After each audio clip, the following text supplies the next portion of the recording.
इस कार्यक्रम के पुण्यार्चक है श्रीमान मोहन लाल जी गदिया, श्रीमती भंवरबाई पुत्रवधू, श्री पदमचंद गदिया, श्रीमती विमला पुत्र पुत्रवधू, श्री नरेश कुमार, श्रीमती राजुल पुत्र पुत्रवधू एवं समस्त गदिया परिवार भीलवाड़ा राजस्थान, श्रीमान त्रिलोक चंद जी गंगवाल, श्रीमती कांता, श्रीमान अशोक, श्रीमती शकुंतला पुत्र पुत्रवधू एवं समस्त गंगवाल परिवार भीलवाड़ा राजस्थान। स्वर्गीय श्री उत्तम चंद्र जैन जी नौगांव वालों की पावन स्मृति में धर्मपत्नी श्रीमती नत्थीबाई जी जैन, विंध्या इंजीनियर रीवा की ओर से पुत्र एवं पुत्रवधू श्री त्रिलोक चंद जैन जी, श्रीमती रानी जी, पुत्री एवं दामाद श्वेता जैन, प्रसन्नजीत जी, पुत्री अपूर्वा, पुत्र एवं पुत्रवधू संजीव जैन, ज्योति जैन, पौत्र एवं पौत्री सूर्यांश अदिति, पुत्र एवं पुत्रवधू राजीव जैन, साधना जैन, पौत्र एवं पौत्री देवांश जैन, प्रभावना जैन, पुत्र एवं पुत्रवधू श्री प्रदीप कुमार जैन जी, श्रीमती रीना जैन जी, पौत्री कुमारी प्रिया जैन, पुत्री एवं दामाद श्रीमती ममता जी, श्री अतुल जैन जी, नातिन एवं नाती मेनका जैन, परी जैन, हार्दिक जैन, श्रीमान रमेश काला जी, श्रीमती गुणमाला काला, श्रीमान अभिषेक काला, श्रीमती ऋषिका काला, श्रीमान आशीष काला, श्रीमती स्वाति काला, अरहम काला, आहान काला, अनिष्का काला, हैदराबाद तेलंगाना, श्री महावीर प्रसाद जैन, श्रीमती जतन देवी, श्री कमल जैन, श्रीमती अनीता जैन, श्री मुकेश जैन, श्रीमती मैना जैन, तपेश जैन, मितुला जैन, अनुषा जैन, कृति जैन, स्नेहा जैन, दार्शनी जैन, महिपाल जैन, मीनाक्षी जैन, शुभम जैन, मर्यादा, कृतिका एवं समस्त परिवार। फर्म श्री द्वारिका मार्बल, कथन एक्सपोर्ट, यथार्थ emerald stone, Riddhi Siddhi mining, तलाई, काकरोली वाली, जिला राजसमंद, राजस्थान।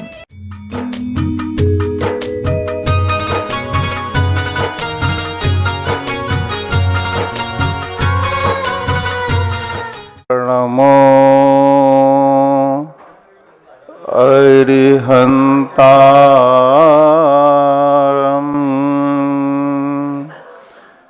नमो सिद्धारम्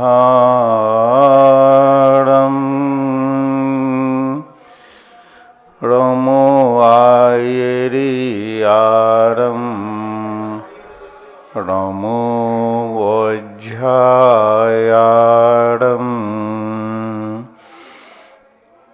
नमो लोये सब्बिसाहुरम्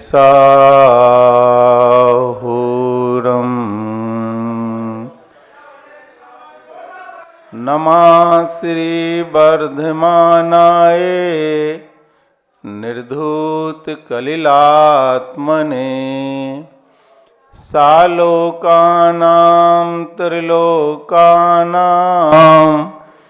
यद विद्या दर्पणायते।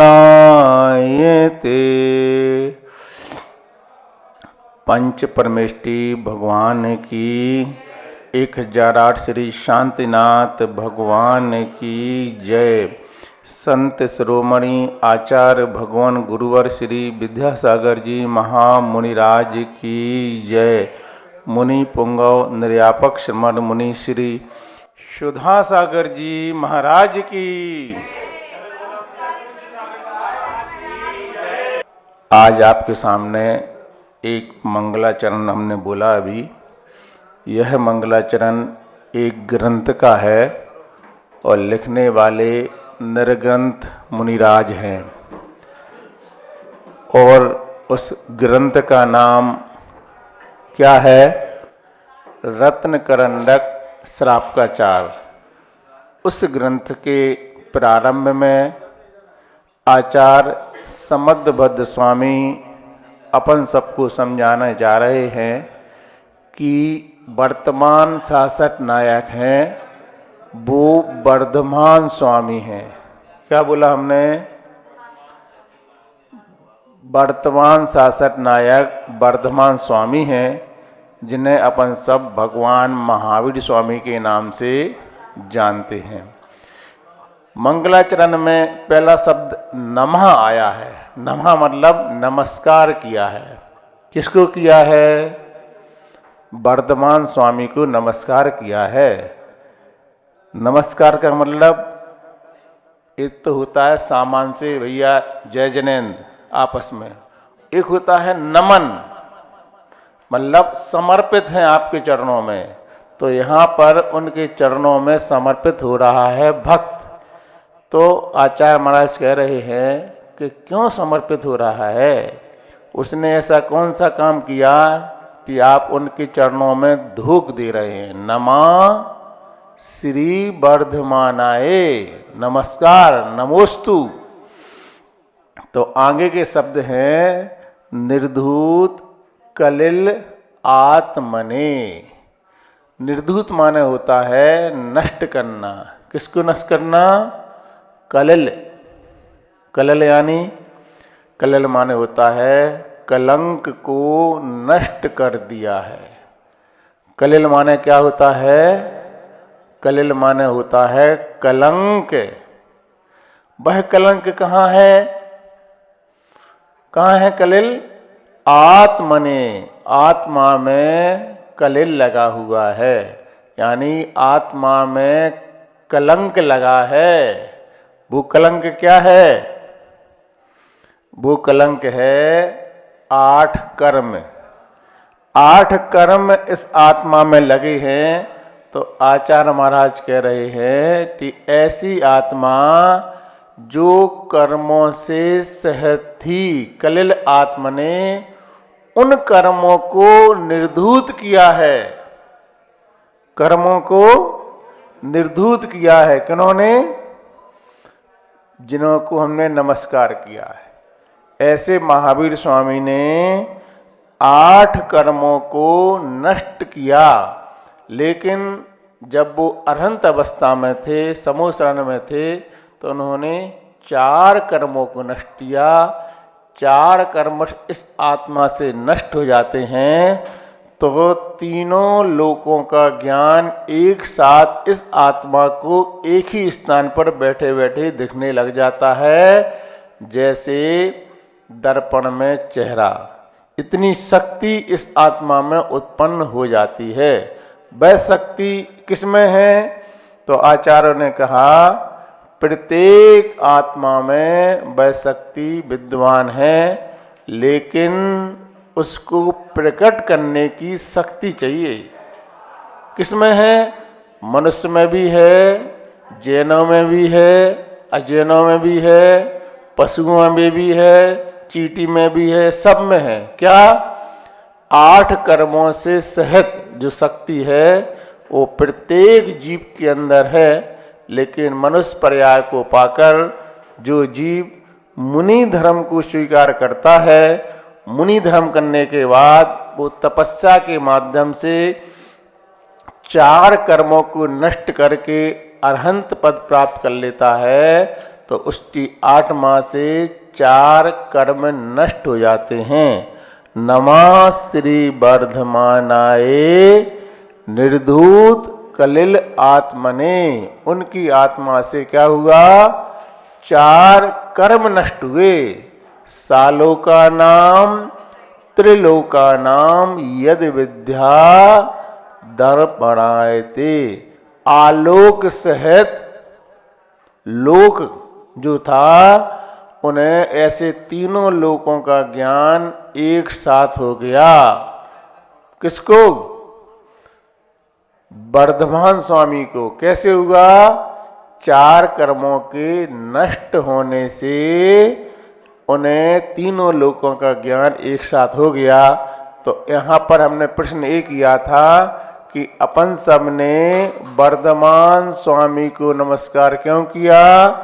क्योंकि उनकी आत्मा ने 4 कर्मों को नष्ट किया। हमने पूछा था ना कि आपको नमस्कार क्यों नहीं कर रहे हैं? नहीं, आपको नमस्कार नहीं करेंगे क्योंकि आपकी आत्मा में अभी 8 कर्म बंधे हुए हैं। जिसकी आत्मा से वो कर्म नष्ट हो जाते हैं वो अरहंत बन जाते हैं, और जिनकी आत्मा से 8 कर्म नष्ट हो जाते हैं वो आत्मा सिद्ध अवस्था को प्राप्त हो जाती है। जो आत्मा सिद्ध अवस्था को प्राप्त हो जाती है, फिर वह आत्मा कभी भी संसार में नहीं आती है। प्रक्रिया क्या है? प्रक्रिया एक ही है कि यह जीव 4 गतियों में पाया जाता है, लेकिन कर्म को जो नष्ट करने की पद्धति है वो मात्र मनुष्य पर्याय में ही है। मनुष्य पर्याय में भी मात्र मुनि बन के ही वो कर्म नष्ट हो सकते हैं। कल हमने आपको एक उदाहरण दिया था, दृष्टांत के माध्यम से, गुरु और शिष्य की कहानी के माध्यम से दृष्टांत दिया था कि एक शिष्य गुरु के माध्यम से अपना कल्याण कैसे प्राप्त कर लेता है। आज एक और दृष्टांत गुरु और शिष्य का दे रहे हैं कि देखो किस प्रकार से गुरु की शरण पाकर शिष्य का कल्याण हो जाता है। जैसे कि हमने आपसे कल कहा था, जो माँ और बेटे का रिश्ता होता है वह रिश्ता बहुत ही पवित्र होता है, अच्छा होता है, ऊंचा होता है, श्रेष्ठ होता है। लेकिन जब वह पुत्र धर्म के मार्ग पर बढ़ता है, वैराग्य के मार्ग पर बढ़ता है, दीक्षा की भावना करता है, तो वह माँ उसको रोकती है मोह के कारण। इसलिए वह रिश्ता बहुत बड़ा होकर नहीं, संकीर्ण रिश्ता हो जाता है। तो ऐसे ही एक और गुरु और शिष्य की बात आती है। एक बालक के समान शिष्य है और उसके गुरु महाराज हैं, और दोनों के दोनों जंगल में हैं। एक कुटिया बनाकर वहां रहते हैं और वहीं पर अपना धर्म ध्यान अध्ययन आदि करते हैं। एक दिन की बात है कि रात्रि में शिष्य और गुरु दोनों अपने अपने अलग अलग आसन पर बैठे हुए थे और दोनों के बीच में एक दीपक था, और उस दीपक के उजाले से शिष्य को अपने गुरु महाराज दिख रहे थे। उनके दिखने से उसे संतुष्टि थी कि हमारे गुरु महाराज हमें दिख रहे हैं, उसका मन लगा हुआ था। वो नहीं जानता ध्यान क्या होता है और इस समय हमें कौन सा मंत्र का जाप करना है, हमें हमारे गुरु महाराज दिख रहे हैं, इस बात की उसको संतुष्टि थी। किसको? शिष्य को। गुरु महाराज क्या कर रहे थे? गुरु महाराज अपना ज्ञान और ध्यान में लीन थे, अपने आत्मा की आराधना कर रहे थे। और धीरे से उसी समय एक हवा का झोंका आ जाता है। ज्यों ही हवा का झोंका आता है और वह दीपक बुझ जाता है। ज्यों ही दीपक बुझता है त्यों ही अब उस शिष्य का मन लगता नहीं है। क्यों? क्योंकि उसको गुरु महाराज दिख नहीं रहे हैं। अब वो शांति से नहीं बैठ पा रहा है। कौन? जो शिष्य है। वो सोच रहा है कि अब अंधेरा हो गया है। जैसे कि छोटा सा बालक है और उसकी माँ प्रवचन सुन रही है, लेकिन उस बालक को मालूम है कि माँ प्रवचन में बैठी है तो वो खेलता रहेगा। और बालक को ये मालूम चल जाए कि माँ चली गई तो फिर वह बालक क्या करेगा? मम्मी मम्मी चल जाएगा, हमें मम्मी चाहिए, दिखना चाहिए तो कोई बात नहीं, चली गई है तो फिर उस बालक का मन लग नहीं सकता है। उसी प्रकार से जब तक वो बालक दिख रहा था गुरु को और गुरु बालक को दिख रहे तो उसका मन लगा था। दीपक के बुझते ही उसने कहा अब हमारा मन लग नहीं रहा। तो उसने कहा गुरु महाराज, अभी तक दीपक के माध्यम से हम आपको देख रहे थे, हमारा मन लग रहा था, अब दीपक बुझा है। बुझा कैसे है? एक हवा के झोंके से बुझा है। हे गुरु महाराज, क्या कोई ऐसा दीपक नहीं है जिस दीपक पर हवा पानी का प्रभाव ना पड़ता हो और उजाला होता रहे, जिससे आप हमें दिखते रहे? किसने पूछा? शिष्य ने पूछा। गुरु महाराज ने सुना और तुरंत उत्तर दिया, बेटा ऐसा भी दीपक है। ऐसा दीपक है गुरु महाराज? कहाँ है? है बेटा। आज कौन सा दिन है? अरे गुरुवार नहीं, गुरु ने शिष्य से मुझे आज कौन सा दिन है? बोले आज अमावस्या है। क्या है? अमावस्या है। तो क्या हुआ? आज क्या है? आज काली रात है, इसलिए अंधेरा लग रहा है। थोड़े दिन निकलने तो दो। एक ऊपर से एक ऐसा दीपक निकलेगा जो पूर्णिमा तक प्रतिदिन अपना उजाला बढ़ाता जाएगा। उस उजाले में पूर्णिमा के दिन तो इतना उजाला होगा कि हम तो दिखेंगे, साथ में आप पढ़ भी सकते हो, इतना उजाला रहता है। और उस उजाले में ना पानी ना हवा का प्रभाव पड़ता है, वो रात भर उजाला रहेगा पूर्णिमा का। अच्छा, आज अमावस्या है इसलिए अंधेरा लग रहा है। अब वो बालक थोड़ी देर के लिए शांत बैठ गया। फिर थोड़ी देर बाद बोला, गुरुजी आपने कहा कि रात का दीपक चंद्रमा है, लेकिन वो चंद्रमा रात में दिखता है, दिन में तो दिखते नहीं। तो गुरुजी ने कहा, हाँ बेटा, रात में चंद्रमा दिखता है, लेकिन दिन का भी दीपक होता है। गुरुजी दिन का कौन सा होता है जिस पर हवा का प्रभाव ना पड़े? अरे बेटा, सारी दुनिया जानती है, जैसे रात्रि में चंद्रमा होता है, उसी प्रकार से सुबह होने तो दो, एक ऐसा दीपक आएगा जो सारी दुनिया को उजाला देगा, बिना पक्षपात के देगा, गरीबी अमीरी को देखेगा नहीं, और विद्वान या बुद्धू इनको नहीं देखेगा, अजैन और अजैन को नहीं देखेगा, कोई पक्षपात नहीं करेगा। प्रत्येक व्यक्ति के परिवार में, घर में, व्यक्ति के ऊपर उजाला देगा। अच्छा हाँ गुरुजी, सुबह सुबह सूर्य निकलेगा, वह दीपक सबको क्या देगा? उजाला देगा। देगा ना? हाँ देगा गुरु, सही बात। नहीं, सबको नहीं देगा। किसको नहीं देगा? जो व्यक्ति अपने दरवाजे बंद करके दरवाजे पर भी पर्दा लगाकर बैठा होगा। सुन रहे कि नहीं? क्या सुन रहे? वह सूर्य उजाला किसको नहीं देगा? जिस व्यक्ति को अंधेरे में रहने की आदत पड़ गई है, उस व्यक्ति को वह सूर्य उजाला नहीं देगा। क्या करना पड़ेगा? सूर्य के उजाले को प्राप्त करने के लिए कम से कम अपने घर के दरवाजे तो खोल के रखना पड़ेगा। दरवाजे रत में अंधेरे में रहने की आदत है, तो फिर वह गुरु महाराज का प्रभाव आपके जीवन में नहीं पड़ सकता है। आपको ठंडी में घर छोड़कर बाहर निकलना पड़ेगा, कुछ बाहर निकल के यहाँ तक आना पड़ेगा, तभी आप अभिषेक का, क्षेत्र का और शांति धारा आदि का आनंद ले सकते हैं। रजाई में दुखी डले रहोगे तो टीवी पे तो देख सकते हो, लेकिन अपने हाथों को, अपनी आत्मा को पवित्र नहीं कर पाओगे।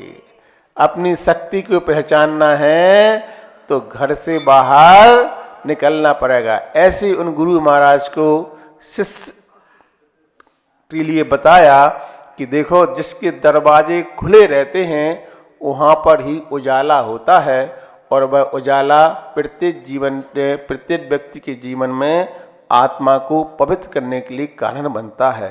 शिष्य बड़ा प्रसन्न हुआ कि कितनी अच्छी बात बताई गुरु महाराज ने कि रात्रि का दीपक चंद्रमा होता है, दिन का दीपक सूर्य होता है, कुल का दीपक पुत्र होता है, और तीनों लोकों का दीपक धर्म होता है। वह धर्म जिस व्यक्ति के जीवन में उतर जाता है, तो हमने आपको मंगलाचरण में बताया था कि नमा श्री वर्धमानाय, तीनों लोकों का ज्ञान उस जीव को हो जाता है। बालक को अच्छा लगा कि कम से कम दीपक तो बुझा सो बुझा। अभी तक तो हमें गुरु महाराज दिख रहे थे, अब तो गुरु के मुख से उपदेश मिल रहा है, बहुत अच्छी बात है। फिर वो थोड़ी देर शांत हो गया। शांत होने के बाद उसको रह नहीं गया, गुरुजी आप क्या बोल रहे? बार बार आपने कहा रात्रि का दीपक चंद्रमा है, दिन का दीपक सूर्य है, क्या ऐसा कोई दीपक नहीं है जो रात दिन जलता हो? शिष्य तो शिष्य है और गुरु से गुरु हैं। उसके मन में प्रश्न उठ रहे हैं, किस लिए कि कम से कम रात्रि में जब तक नींद नहीं आ रही है तब तक गुरु से बातें करते रहे, मन लगा रहेगा। क्योंकि जो दीपक था वो बुझ गया था, अब गुरु महाराज तो दिख नहीं रहे हैं, कम से कम उनके वचन तो सुनते जाएं। और शिष्य ने क्या पूछ लिया, क्या पूछा, ऐसा कोई दीपक नहीं है जो 24 घंटे जले लेकिन उसके दीपक के ऊपर हवा और पानी का प्रभाव ना पड़े जिससे वो बुझ जाए।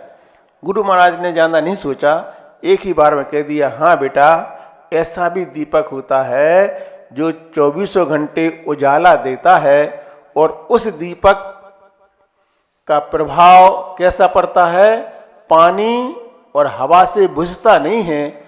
वो दीपक एक ऐसा दीपक है जहां व्यक्ति रहता है वहां भी उजाला देता है, वहां से आगे जाए तो वहां भी उजाला देता है, जहां वो जाए वहां उजाला देता है।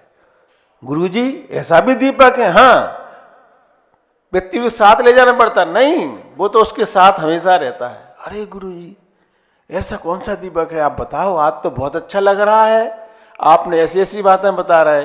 तो गुरुजी ने कहा, वह दीपक होता है जिस व्यक्ति के जीवन में गुरु के वचन उतर जाते हैं तो वह वचन रूपी दीपक उस व्यक्ति को पग पग पर उजाला देने के लिए कारण बन जाते हैं। जैसे आचार्य विद्यासागर जी महाराज ने क्या किया, अपने शिष्यों को सिखा दिया। सिखा देने के बाद जो उन्होंने सिखाया है, अब वह उनके वचन, उनकी शिक्षा हम सब शिष्यों के लिए पग पग पर उजाला देती है। देखो, संभल के चलना, संभल के चलना। तो क्या है जी, गुरु के वचन उस व्यक्ति को संभालने के लिए, सीखने के लिए, आगे जीवन बढ़ाने के लिए क्या कर रहे हैं, उजाला दे रहे हैं। तो गुरु के वचन रूपी दीपक 24 घंटे व्यक्ति को सावधान रखते हैं, उसको आगे बढ़ाने में कारण बन जाते हैं। पहला दीपक कौन सा था? पहला दीपक था चंद्रमा। दूसरा दीपक कौन सा? सूर्य था। तीसरा दीपक क्या हुआ? गुरु के वचन होते हैं। अब गुरु जी ने कहा, देखो बेटा, रात्रि बहुत हो गई है, तू लेट जा, विश्राम कर, है ना, बहुत बातें सुन ली, अच्छा लग रहा? हाँ गुरु जी बहुत अच्छा लग रहा है। और गुरु जी ने कह दिया सो जाओ। वो बच्चा लेट गया। लेटने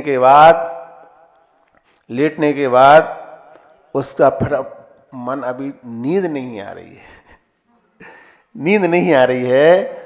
और उसने सोचा कि हम तो लेट गए हैं, गुरुजी भी लेट गए होंगे।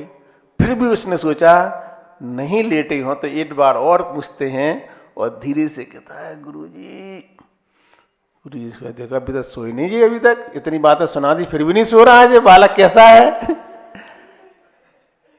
फिर उसने कहा, गुरुजी ने उत्तर नहीं दिया। फिर उसने दोबारा किया, गुरुजी क्यों, नींद नहीं आ रही? नहीं गुरुजी, लेटे नहीं?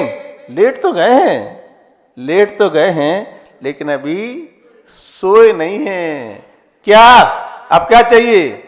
गुरुजी आपने रात का दीपक बताया, दिन का बताया, 24 घंटे का बताया, लेकिन अब क्या? लेकिन मन में विकल्प आ रहा है अभी, इसलिए नींद नहीं आ रही है। क्या विकल्प है? गुरुजी ये विकल्प है कि आपने कहा गुरु के वचन 24 घंटे उजेला देते हैं, लेकिन कभी कभी ऐसा होता है कि गुरु महाराज मौन हो जाते हैं, बोलते ही नहीं, मौन है।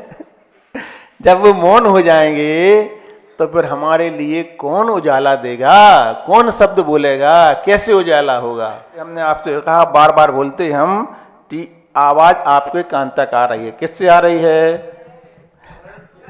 कि माइक से आ रही है। तो आप लोग कहेंगे माइक से आ रही है, हमने बता दिया 2 दिन से, इसलिए आप लोग कह रहे करंट से आती है। तो आपको करंट दिखाओ हमारे लिए, हम विश्वास नहीं है तो अब कैसे दिखाएं करंट, बताओ?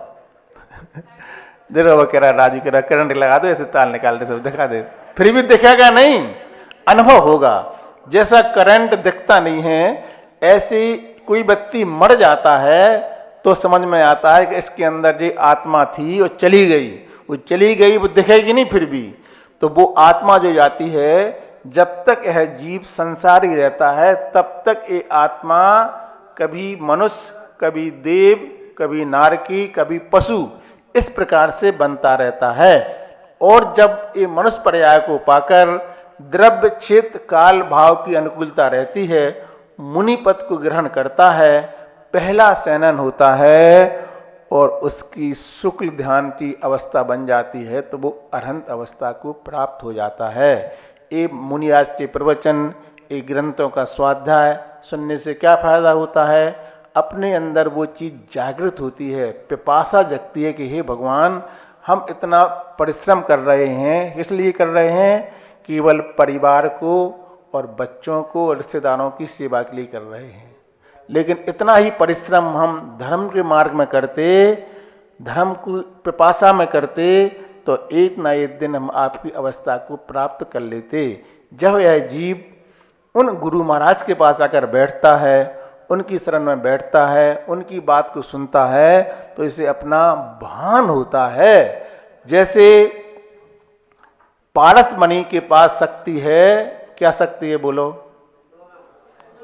सोना बना दे। कैसी? किसको सोना बना देगी? तो यहां लोहा रखा है जी, वो पारस मणि तुम अपने पास में रख लो, इसको सोना बन जा, सोना बन जा, बन जाएगा। कैसे बनेगा? लोहे को पारस मणि के पास आएगा, सोना बना बने रह नहीं सकता, ये भी पक्का है। जो ही पास आएगा सोना बना रह नहीं सकता है, और पास नहीं आएगा तो सोना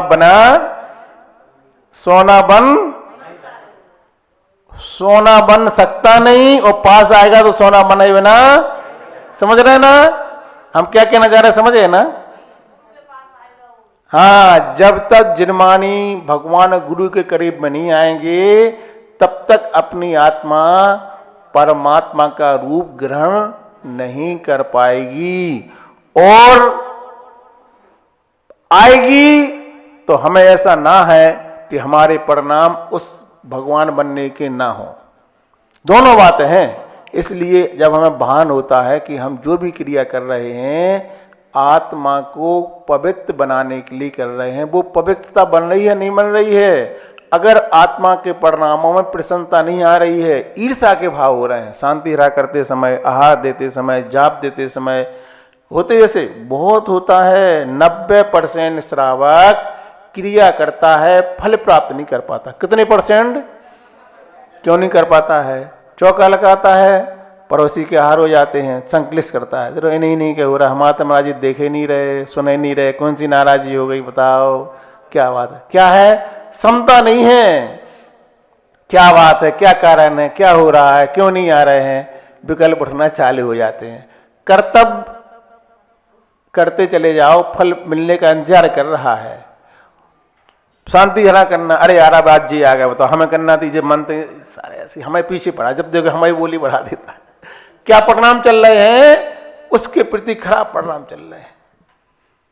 तो बोली या जाप या आहार या स्वाध्याय या प्रवचन, प्रत्येक क्रिया में जब तक उत्साह नहीं होगा, ये पुण्य कहीं बाहर से नहीं आता है, आत्मा में ही बंधे ये कर्म पाप से पुण्य में बदल जाते हैं, पुण्य से पाप में बदल जाते हैं।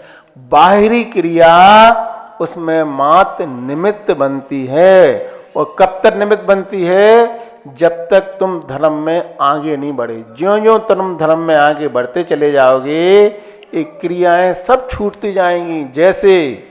जैसे हम कैसे हैं?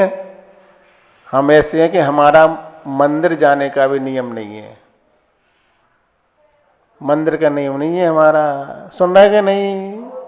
भगवान के पास जाने का नियम नहीं है। और श्रावक से हम क्या बोलते हैं कि बिना मंदिर के खाना नहीं के पीना नहीं। हाँ, और मणिराज जी क्या है? कोई नियम नहीं है, ना हम पूजा करें, ना हम शांति धारा करें, ना अभिषेक का नियम, ना आहार देते हैं। लेकिन ये सब क्रियाएं महत्वपूर्ण हैं कि ये सब क्रिया महत्वपूर्ण है कि क्रिया का फल महत्वपूर्ण है? फल क्या है?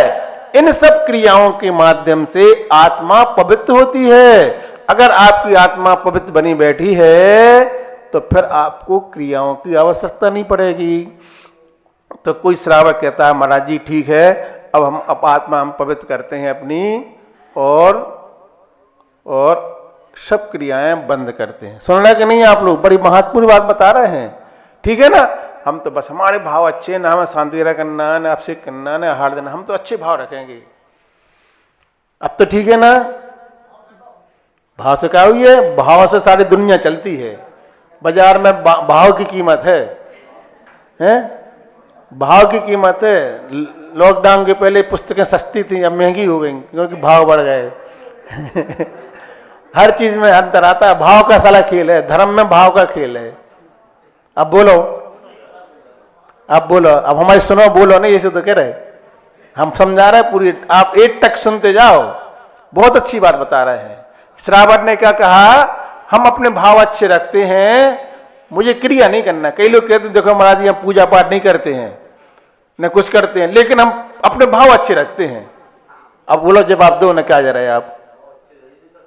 क्यों नहीं रह सकते? उसने कुछ न गाली दे रहा है, न कुछ कर रहा है, भाव अच्छे कर रहा है, बस वो उत्तर दो। जैन धर्म में क्रिया के साथ भावों की प्रधानता है। कब तक? ये तो उत्तर सुनो, ये पुरानी बात होगी, आज नई बात सुना रहे हैं। आज गुरुवार का दिन है और चतुर्दशी है, अनादि आनंदन पर्व का दिन है। इस पर्व का महत्व होता है। सुनो, आप भाव अच्छे रख रहे हैं, लेकिन धार्मिक क्रिया आपको कब तक करना है? जब तक आप पाप की क्रिया कर रहे हैं।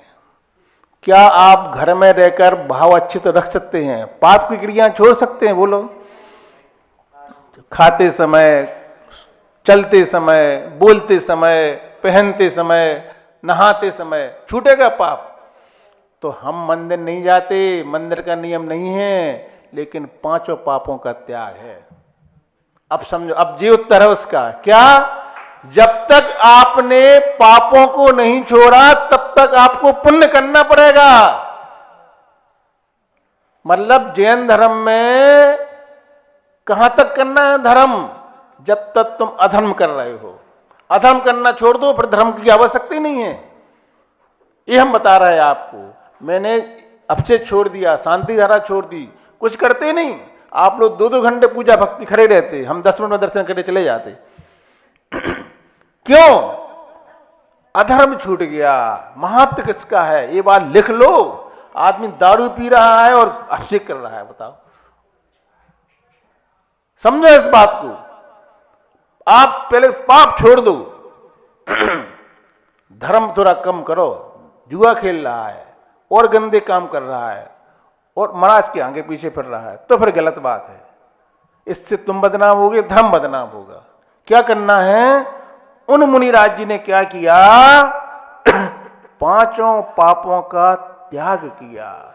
जहां पाप का त्याग हो जाता है, फिर वहां पर धर्म अपने आप होता है। वो व्यक्ति जहां बैठ जाता है वहां धर्म आता है। वो व्यक्ति जहां बैठ जाता है वहां धर्म आ जाता है। धर्म आ जाता है। आचार्य विद्यासागर महाराज जी जहां बैठ जाएं, कभी वहां बैठ के देखना। आप बैठ के देखना, कोई लाठी भी मारा तो उठने की इच्छा नहीं होगी। है? क्यों नहीं होगी बताओ? आचार्य जी कह रहे बैठो, आचार्य जी अंदर कुछ इशारा कर रहे हैं? कुछ नहीं। क्यों होता है? कब विचार बताओ। उस शरीर से बड़गनाएं निकलती है ऐसी। आप जब तक बाहर बैठे हैं, कोई अज्ञान व्यक्ति जो आचार्य जी जानता भी नहीं, आप तो जानते हो, उसको ललक नहीं आचार्य जी क्या है वो नहीं समझता। लेकिन जो ही वो वहां पहुंचा, उस कक्ष में पहुंचा, उस स्थान पर पहुंचा, फिर जो धक्का मारना पड़ता है। एक बार और देख ले, एक बार और देख ले। वहां की वातावरण। तो हमने क्या कहा? उस व्यक्ति को अब धर्म के पास नहीं जाना, अब धर्म खुद उसके पास, क्योंकि उसके जीवन में धर्म उतर गया है। क्षुधा मिटी है, तिरसा मिटी है, सरस असन आदिक से क्या। इस बात को समझाने के लिए पूरी कहानी समझाना पड़ी जी। तो जिस व्यक्ति के पास श्रम मिटा है, जिस व्यक्ति की निद्रा मिटी है, जिस व्यक्ति की असुस्थता मिटी है, उसे फूलों की शेष से कोई प्रयोजन नहीं है। जिस व्यक्ति को भूख और प्यास नहीं है, उस व्यक्ति को 56 प्रकार की भोजन सामग्री से कोई मतलब नहीं है। रोग शोक की पीड़ मिटी है, औषध भी अब व्यर्थ रहा। क्या? जब रोग और शोक मिट गया, महाराज जी हमारी अच्छी अच्छी डॉक्टरों से पहचान है, हमारे दोस्त हैं डॉक्टर, रिश्तेदार हैं, जी है वो है, आवश्यकता ना पड़े। महान क्या है? आवश्यकता ना पड़े, रोग शोक की पीड़ मिटी है। याद कर लो जो 4 पंक्तियां, बहुत अच्छी पंक्तियां हैं। आचार्य श्री जी ने इसको हिंदी में कर दिया। औषध भी अब व्यर्थ रहा। हर दिन एक डॉक्टर देखने आ रहा है, महाराज जी क्या है बता, महाराज जी क्या, अरे क्या बात है, प्रतिदिन एक डॉक्टर हमें देखने आता है, ऐसा थोड़ी है भैया। व्यवस्थाएं बहुत बहुत करने वाली हैं। हमारे शहर में, हमारे एक शहर में एक मकान नहीं, 2 नहीं, हर मोहल्ले में एक है। तुम्हारा हर मोहल्ले में एक है, हमारा हर शहर में एक है। हर शहर में नहीं, हर क्षेत्र पे भी है, घर घर में एक है। समझ रहे ना? क्या करना है? आवश्यकता ना पड़े, रोग शोक की पीड़ मिटी है, औसत भी अब व्यर्थ रहा। हटा तिमिर सब हुआ प्रकाशित। तिमिर हट गया, अंधकार चला गया। दीपक की बात चल रही ना अभी, वो ध्यान है कि नहीं है? क्या ध्यान है? कि शिष्य को महाराज बताने वाले हैं कि एक ऐसा दीपक होता है। हम चल रहे हैं वहीं तक अभी। एक एक मंदिर में जाओ, उनको देखो। महाराज जी ने जब बताया तो यहाँ के लोगों ने उस बात को रिकॉर्ड कर लिया, और वो अब सबको मिलेगा कि महाराज जी ने बताया कि एक एक मूर्ति, एक एक मंदिर तो बनाने में, संभालने में, व्यवस्थित करने में किस प्रकार से संयोजना बैठी, किस प्रकार से सोचा, और वो उस समय के कार्यकर्ताओं ने कैसे पुनः लिया, और आज ये क्षेत्र फिर हजारों साल के लिए जीवित हो गया। अगर इसकी पुरानी फोटो अपन देखें और इतिहास को देखें तो महाराज जी ने कल फिर बताया था कि वो एक अंग्रेज आया था यहाँ गायें चरती थी, पशु फिरते थे चारों तरफ, मनुष्य तो आते ही नहीं थे। ये बात कब की है वो हमने भी नहीं देखा, वो दृश्य इतनी पुरानी बात है। वो अंग्रेज खोजता खोजता हुआ आया, जी गैया चराने वाले होते हैं या बकरी चराने वाले, उन लोगों से पूछते पूछते यहां तक आया। उसने देखा यहाँ पर बरेदी क्षेत्र तो नष्ट ही हो गया था, विदेशी आदमी खोज करते आया, उसने देखा होगा कोई पुराना इतिहास। और जाके जब महाराज जी आए तब भी शांतिनाथ भगवान के अलावा कुछ नहीं था यहाँ पर। और आज एक एक मंदिर, एक एक मूर्ति में ऐसा लगता बैठे ही रहो, बैठे ही रहो। आज पुनः वर्षों के बाद ऐसा सानिध्य आया कि महाराज जी के सानिध्य में एक बहुत अच्छा सौभाग्य मिला गृहस्थों को। कौन सा सौभाग्य? प्रत्येक मूर्ति के ऊपर अभिषेक करने का मौका मिला। बड़े बाबा के साथ साथ ये भी सौभाग्य अपने आप में बहुत बड़ा सौभाग्य है। तो ऐसे भगवान के दर्शन करके भावना क्या खाना है कि भगवान एक दिन हम भी आपके पद को प्राप्त कर सकें। उन 4 पंक्तियों में जो बात आई है वो प्रत्येक व्यक्ति सोचे, हमें व्यवस्था नहीं चाहिए, हमें व्यवस्थित होना है। व्यवस्था नहीं चाहिए, हम व्यवस्थित होंगे, व्यवस्थाएं हमारे पीछे दौड़ेंगी। ऐसा सुंदर विधान और ऐसे दिन निकल गए कि यहां पर कितने दिन हो गए किसी को नहीं मालूम। जब 25 तारीख थी उसी दिन यहां पर आए। 25 तारीख के बाद क्या होता है? दिन बड़े होते हैं, दिन बड़े होते चले गए और हम लोग भी बढ़ते चले गए यहाँ पर, है ना।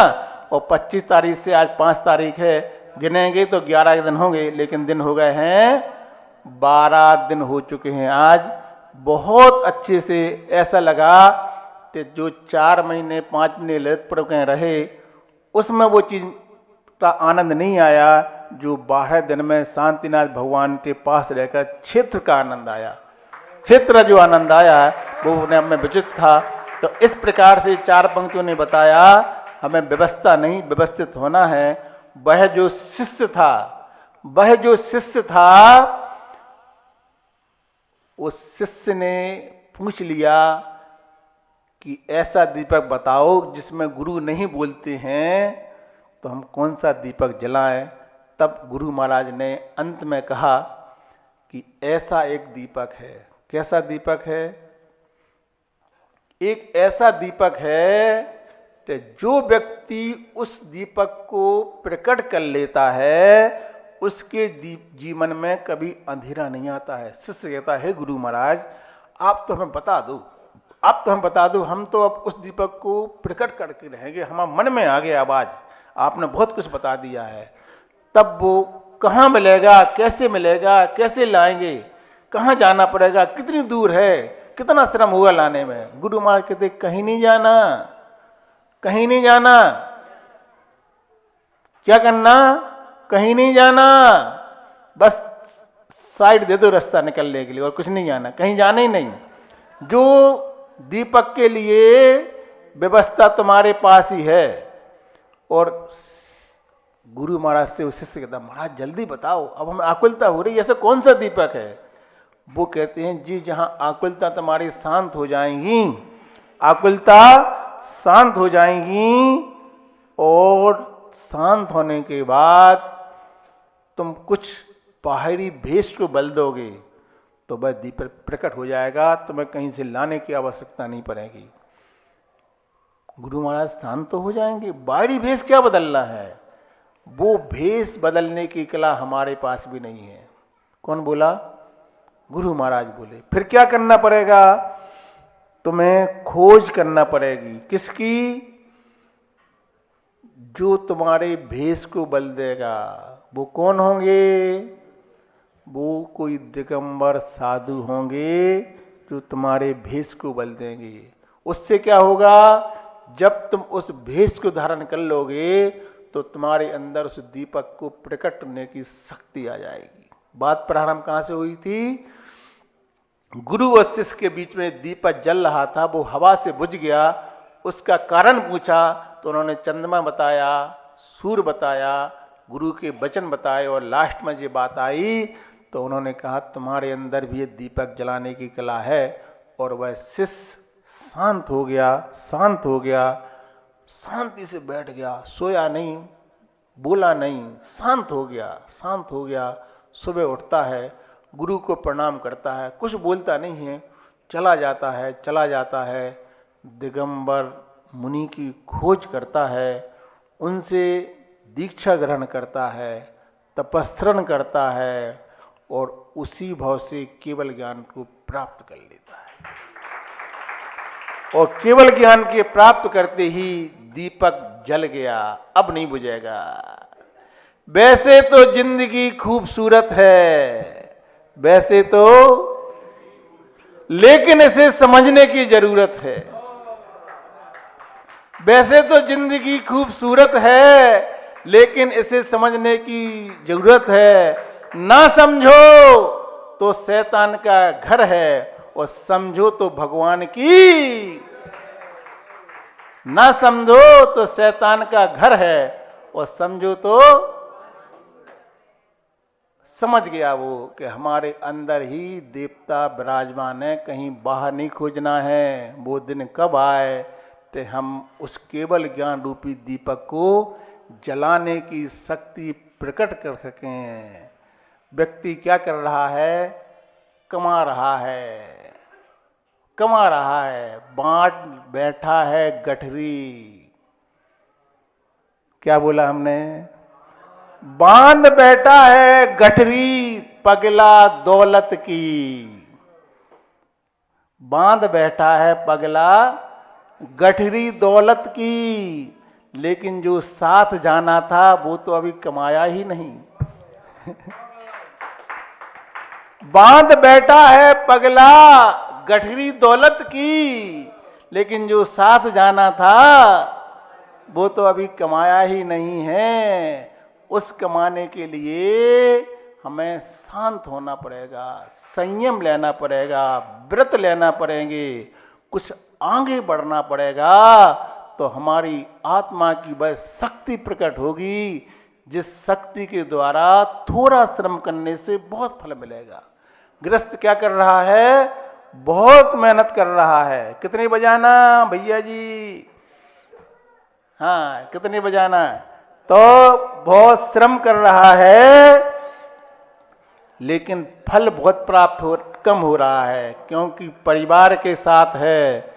लेकिन जो व्यक्ति व्रत ले लेता है, संयम लेता है, प्रतिमा लेता है, क्यों प्रतिमाधारी? हाँ, उसका तो अब बहुत जरूरत ही नहीं है। 2000 अरब का विमान बुक ही है। भगवान से भावना भाव, मुझे वो बीमारी भी नहीं चाहिए और ये बीमारी भी नहीं चाहिए, मुझे तो आत्मा की वह शक्ति चाहिए है जिसको प्राप्त करने के बाद तीनों लोकों के पदार्थ दर्पण समान दिखते हैं। नमः श्री वर्धमानाय निर्धूत कलिलात्मने। बस निर्धूत माना होता है नष्ट करना। किसको नष्ट करना? कलिल। कलिल माना होता है कलंक। कलंक है किसमें है? निर्धूत कलिल आत्मने। आत्मा में कलंक लगा हुआ है। ये कलंक भगवान महावीर ने हटाया। अपन सब ने हटाया कि नहीं हटाया? तो अपन सब कैसे हैं? सब कलंकी हैं। कलंकी का विधान हुआ। अपन सब कैसे हैं? कलंक से सहित हैं। वह कलंक कैसे मिटे? कैसे मिटे कलंक? तो भगवान महावीर की शरण में जाएंगे, उनकी पूजन भक्ति करेंगे, तो ना समझो तो शैतान का घर है, और समझ गए तो यही अपनी अंदर की आत्मा एक दिन परमात्मा का रूप धारण कर लेती है। देखो आचार्य श्री के संग में 3 भाई निकले घर से, और अब चौथे भी निकल गए, क्योंकि समझ में आ गया। ऐसे ही उसी नगर से आप लोग आए हैं। हम लोग 1 नहीं 2 फिर 3 फिर 4, एक साथ 6 मित्र थे। एक ही विधि पे पूजा करते थे, एक ही साथ आते जाते थे। कुछ और भी थे साथ में, लेकिन वो सब आगे पीछे तितर बितर हो गए। जो बचे रहे वो पूजा करते करते पूज्य को प्राप्त हो जाते हैं। तो सत्संगति का प्रभाव प्रारंभ कहाँ से हुआ था हमारा? तो वो लगन थी कि मंदिर में जाके भगवान की पूजा करना है। उस लगन ने, उन भावों ने उन भगवान तक भेज दिया। इसलिए प्रत्येक क्रिया के साथ साथ हमें अपने भावों को संभालना है। जहाँ भाव बिगड़े तो हमें पीछे हो जाना है, लेकिन भाव को बिगड़ने नहीं देना। हमने क्या कहा? घी और पानी का उदाहरण ध्यान रखना। अगर 1 घंटे तक आपने अच्छे भावों से जिनेंद्र भगवान के पास आकर के जिस क्रिया के लिए आए हैं, पूजन के लिए, अभिषेक के लिए, स्वाध्याय के लिए, प्रवचन के लिए, दर्शन के लिए, उस क्रिया में पाप ना हो जाए, बस ये ध्यान रखना है। दूध से घी तैयार हो रहा है तो वो सावधान करना कहीं जल नहीं जाए, नहीं तो स्वाद बिगड़ जाएगा। और अगर आपने परिश्रम से वो घी तैयार कर लिया तो टंकी भर पानी के ऊपर उस पाप को दबा देगा। 1 घंटे का पुण्य आपके 23 घंटे के पाप को नीचे करने के लिए कारण बन सकता है। इस प्रकार की आपकी भक्ति हो, इसी भावना के साथ अहिंसा परमो धर्म की संत शिरोमणि आचार्य गुरुवर श्री विद्यासागर जी महाराज की।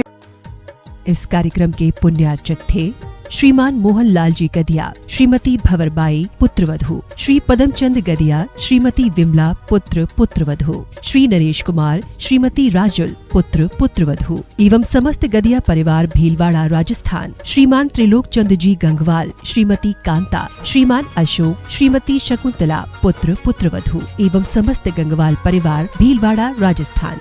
स्वर्गीय श्री उत्तम चंद्र जैन जी नौगांव वालों की पावन स्मृति में धर्मपत्नी श्रीमती नत्थीबाई जी जैन, विंध्या इंजीनियर, रीवा की ओर से पुत्र एवं पुत्र वधू श्री त्रिलोक चंद्र जैन जी, श्रीमती रानी जी। पुत्री एवं दामाद श्वेता जैन, प्रसन्नजीत जी। पुत्री अपूर्वा। पुत्र एवं पुत्र वधू संजीव जैन, ज्योति जैन। पौत्र एवं पौत्री सूर्यांश, अदिति। पुत्र एवं पुत्र वधू राजीव जैन, साधना जैन। पौत्र एवं पौत्री देवांश जैन, प्रभावना जैन। पुत्र एवं पुत्र वधू श्री प्रदीप कुमार जैन जी, श्रीमती रीना जैन जी। पौत्री कुमारी प्रिया जैन। पुत्री एवं दामाद श्रीमती ममता जी, श्री अतुल जैन जी। नातिन एवं नाती मेनका जैन, परी जैन, हार्दिक जैन।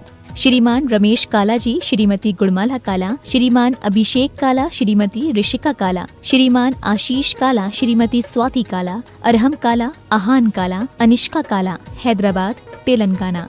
श्री महावीर प्रसाद जैन, श्रीमती जतन देवी। श्री कमल जैन, श्रीमती अनीता जैन। श्री मुकेश जैन, श्रीमती मैना जैन। तपेश जैन, मितुला जैन, अनुषा जैन, कृति जैन, स्नेहा जैन, दार्शनी जैन, महिपाल जैन, मीनाक्षी जैन, शुभम जैन, मर्यादा, कृतिका एवं समस्त परिवार। फर्म श्री द्वारिका मार्बल, कथन एक्सपोर्ट, यथार्थ emerald stone, Riddhi Siddhi mining, तलाई, काकरोली वाली, जिला राजसमंद, राजस्थान।